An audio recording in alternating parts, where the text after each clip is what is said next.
बहुत समय पहले की बात है। उत्तर भारत के एक छोटे से गांव बेलापुर में एक कुम्हार रहता था। उसका नाम था माधो कुम्हार। गांव के किनारे उसकी एक छोटी सी झोंपड़ी थी, जिसके पीछे उसका चाक और भट्ठा था। वहीं वह मिट्टी से घड़े, सुराही, कुल्हड़ और दीपक बनाता था। माधो बहुत मेहनती था, लेकिन उसकी एक कमजोरी थी, लालच। उसे कभी संतोष नहीं होता था। अगर उसने 10 घड़े बेचे और 100 रुपये कमाए तो अगले दिन सोचता, काश आज 200 कमा लूं। और फिर अगर 200 मिल जाएं तो कहता, अब तो 500 चाहिए। उसकी पत्नी रामी सीधी सादी और संतुष्ट महिला थी। वो हमेशा कहती, माधो, जितना मिल जाए उसी में खुश रहो। लालच करोगे तो सब हाथ से चला जाएगा। पर माधो उसकी एक न सुनता। एक दिन माधो जंगल से मिट्टी खोदने गया। वहां उसे एक अजीब सी चमक दिखाई दी। उसने देखा, मिट्टी में एक पुराना घड़ा दबा है। वो उसे निकालने लगा। जब उसने घड़ा खोला तो अंदर से एक सांप निकल आया। माधो डर गया और पीछे हट गया। सांप फुफकारा, पर कुछ देर बाद बोला, डर मत इंसान, मैं कोई साधारण सांप नहीं, मैं एक नाग देवता हूँ। तूने मुझे आजाद किया है, इसलिए मैं तुझे वरदान दूंगा। माधो कांपते हुए बोला, वरदान? कैसा वरदान महाराज? नाग देवता बोले, तू हर सुबह मेरे पास मिट्टी का एक घड़ा रख देना। जब तक तेरा मन साफ रहेगा, वह घड़ा सोने के सिक्कों से भर जाएगा। माधो की आंखें चमक उठीं। वो बोला, धन्यवाद नाग देवता, मैं आपका ध्यान रखूंगा। अगले दिन सुबह माधो ने मिट्टी का एक घड़ा बनाकर गुफा के पास रख दिया।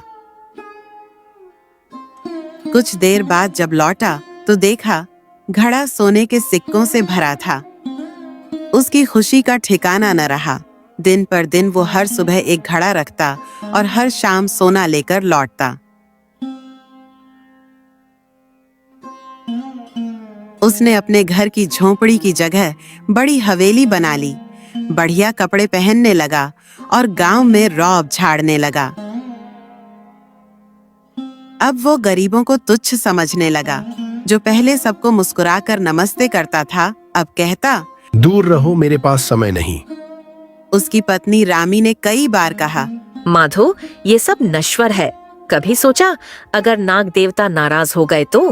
पर माधो हंसकर कहता, मूर्ख औरत, अब मैं गांव का सबसे अमीर आदमी हूँ। नाग देवता मेरा कुछ नहीं बिगाड़ सकते। एक दिन माधो के मन में बुरा विचार आया।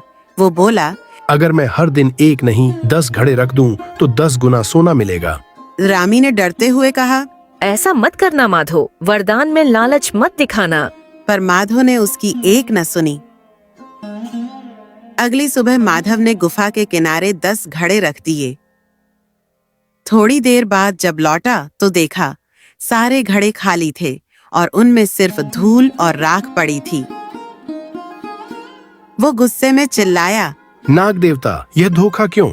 अचानक गुफा से वही नाग देवता निकले। उनकी आंखों में क्रोध था।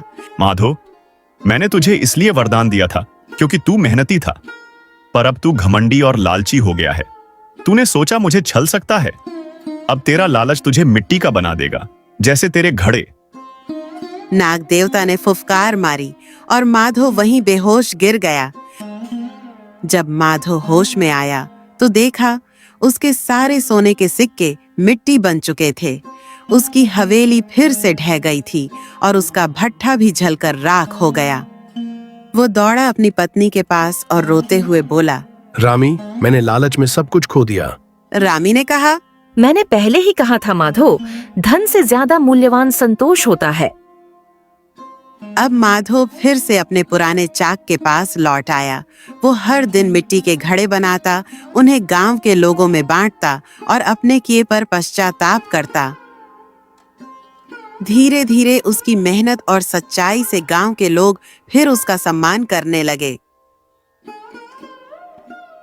वो कहता था, लालच की आग में जो जलता है उसका जीवन राख बन जाता है।